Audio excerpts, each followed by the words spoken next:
안녕하십니까. 오늘은 5월 30일. 네. 음, 오늘부터 우리는 어제부터, 네. 어제부터 우리는 나라가 완전히 멸망한 이스라엘 백성들이 그 다음에 어떤 역사를 갖고 있는가에 대한 부분들의 시작이라고 볼 수 있는 에스라기를 보고 있습니다. 그래서 오늘 둘째 날, 에스라기를 읽는 둘째 날 본문으로 좀 삼은 부분은 에스라기 5장, 4장 1절로 5절까지의 말씀입니다. 우리 같이 보도록 하겠습니다. 유다와 베냐민의 대적은 사로잡혀 갔다가 돌아온 사람들이 주 이스라엘의 하나님의 성전을 짓고 있다는 말을 듣고서 수룹바벨과 각 가문의 우두머리들에게 와서 말하였다. 아시리아 왕 에살하도시, 우리를 여기로 데려왔을 때부터 이제까지 우리도 당신들과 마찬가지로 당신들의 하나님을 섬기며 줄곧 제사를 드려왔는데 왔으니 우리도 당신들과 함께 성전을 짓도록 하여 주시오. 수르바벨과 예수아와 그 밖에 이스라엘 각 가문의 우두머리들이 그들에게 대답하였다. 당신들과는 관계가 없는 일이오. 주 우리의 하나님께 성전을 지어드리는 것은 우리가 할 일이오. 페르시아 왕 고레스가 우리에게 명령한 대로 주 이스라엘의 하나님의 성전을 짓는 것은 오로지 우리가 할 일이요. 이 말을 들은 그 땅 백성은 성전 짓는 일을 방해하여 유다 백성의 사계를 떨어뜨렸다. 그들은 고문관들을 매수하면서까지 성전을 짓지 못하게 하였다. 이러한 방해는 페르시아 왕 고레스가 다스리던 모든 기간뿐만 아니라 페르시아 왕 다리우스가 통치하던 때까지 이어졌다. 아멘. 오늘 본문은 에스라 부분이기 때문에 또 설명이 좀 많이 좀 필요한 그런 내용들입니다. 일단은 고레스에 대한 이야기를 좀 해야 됩니다. 고레스는 어떤 사람이었는가? 성경에서는 고레스에 대해서 아주 긍정적으로 평가를 좀 합니다. 긍정적으로 평가하면서 그 사람이 어떤 사람이었는지 아주 긍정적으로 그를 평가하고 그는 심지어는 하나님의 사자로 여겨질 정도로 평가되어지는데 제가 한참 예전에 말씀드린 적이 있긴 있는데 한 번 더 말씀을 좀 드리면 성경의 이야기가 문서비평 시대를 넘어서 르네상스를 넘어서고 문서비평 시대를 넘어서는 쯤에 보면 서양의 하나의 흐름들이 있었는데요. 그게 아직도 그 지금 세계에도 남아있는 부분들이 있는데 뭐냐면 성경에 있는 모든 이야기가 신화처럼 누군가 꾸며낸 이야기들처럼 그래서 고대에 나오는 왕국들에 대한 이야기들도 다 그저 신화 속에 있는 이야기들로 치부하던 시대가 있었었어요. 그런데 이제 고고학이 발전되어지면서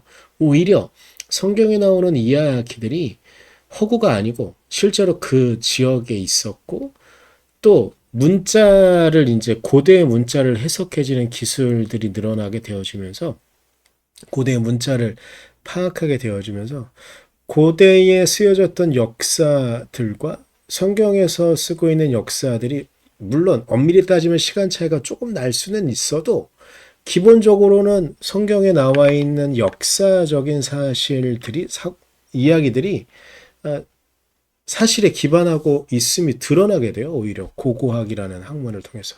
그래서 문서비평 시대쯤에 17세기, 18세기를 넘어설 쯤에는 오히려 성경 이야기는 어리석은 사람들만 믿는 이야기처럼 되어졌던 시기가 있었는데 오히려 그 시기를 넘어서고 났더니 또 성경 이야기가 오히려 다른 고고학적인 발견으로 인하여 증명되어지는 그런 일들이 있었거든요. 이 고레스 왕에 대한 이야기도 전형적으로 그런 부분입니다.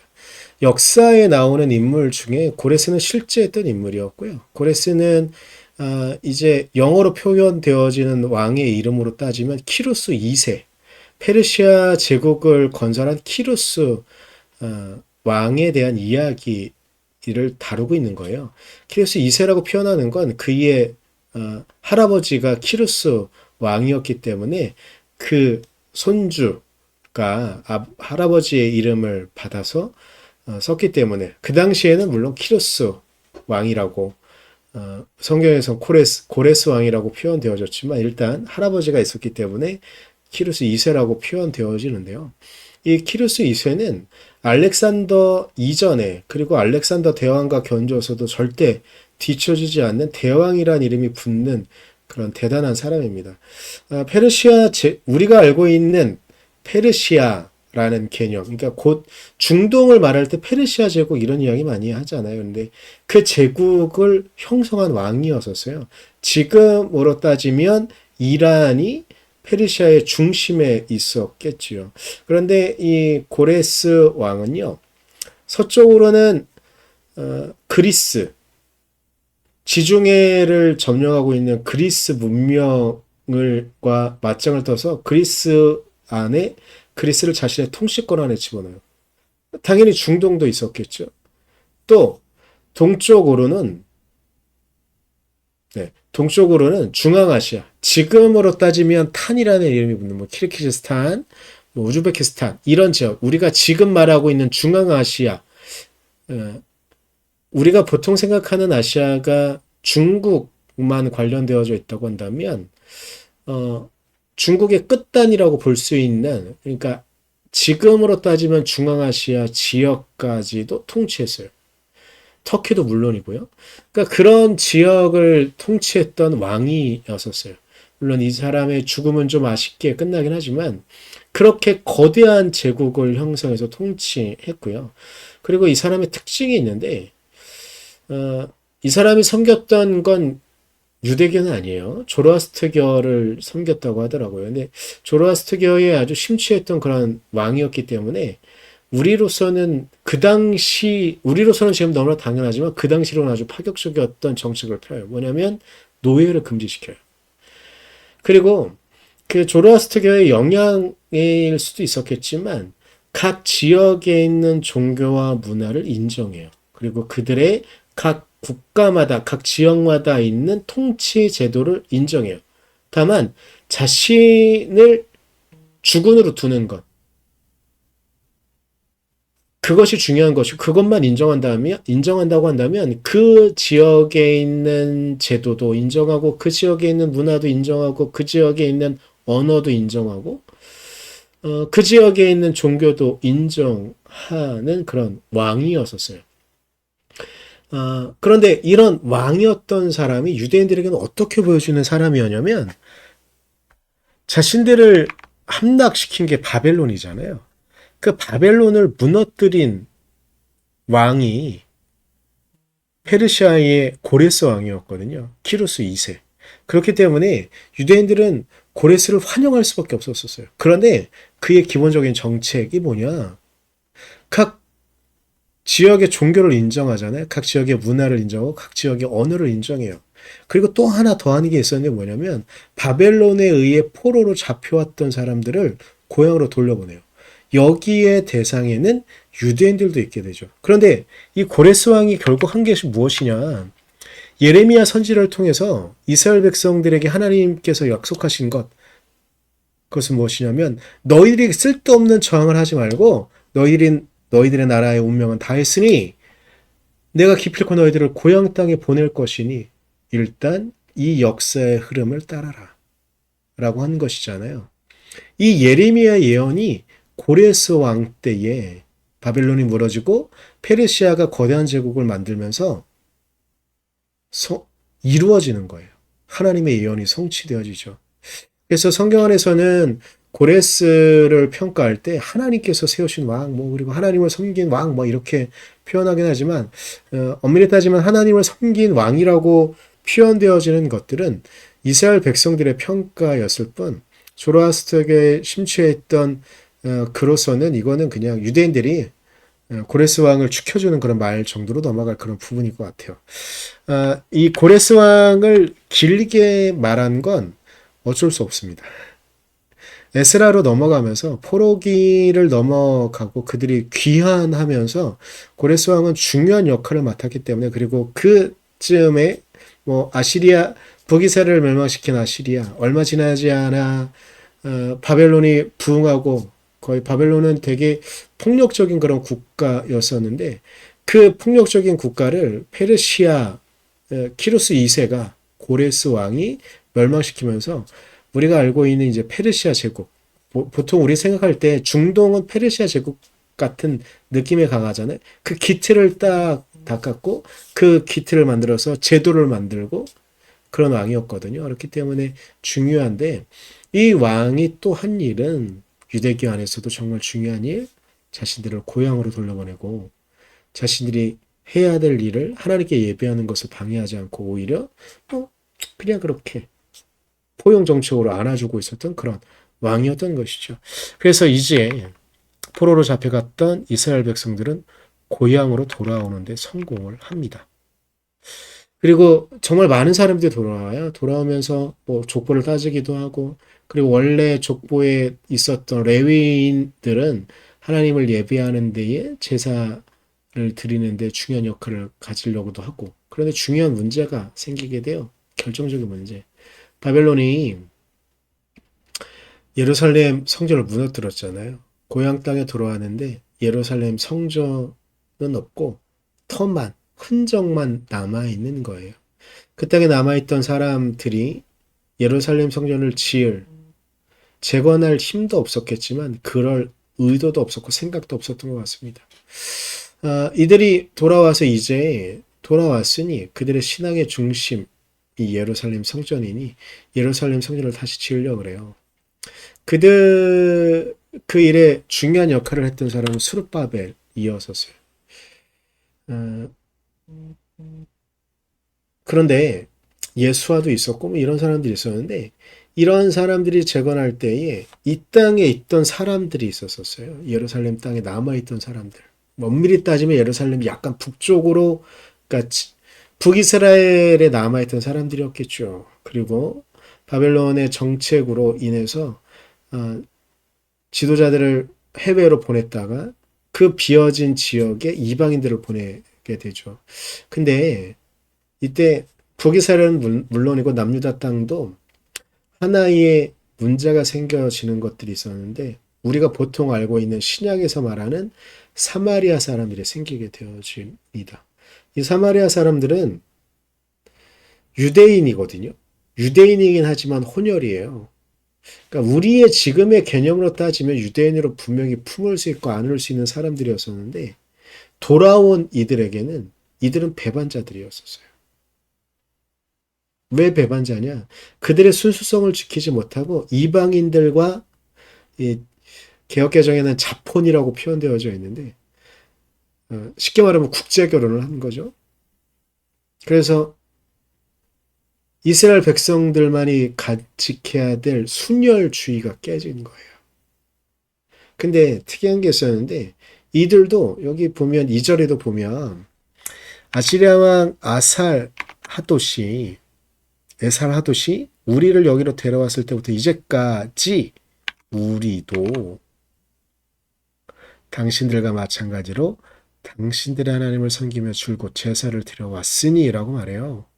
그러니까 남아있던 이들이 피가 섞인 건 맞지만 그들은 자신들 스스로를 유대인이라고 생각하며 하나님의 백성이라고 생각하며 하나님을 섬기며 줄곧 하나님께 제사를 드려왔다는 거예요. 예배를 드려왔다는 거예요.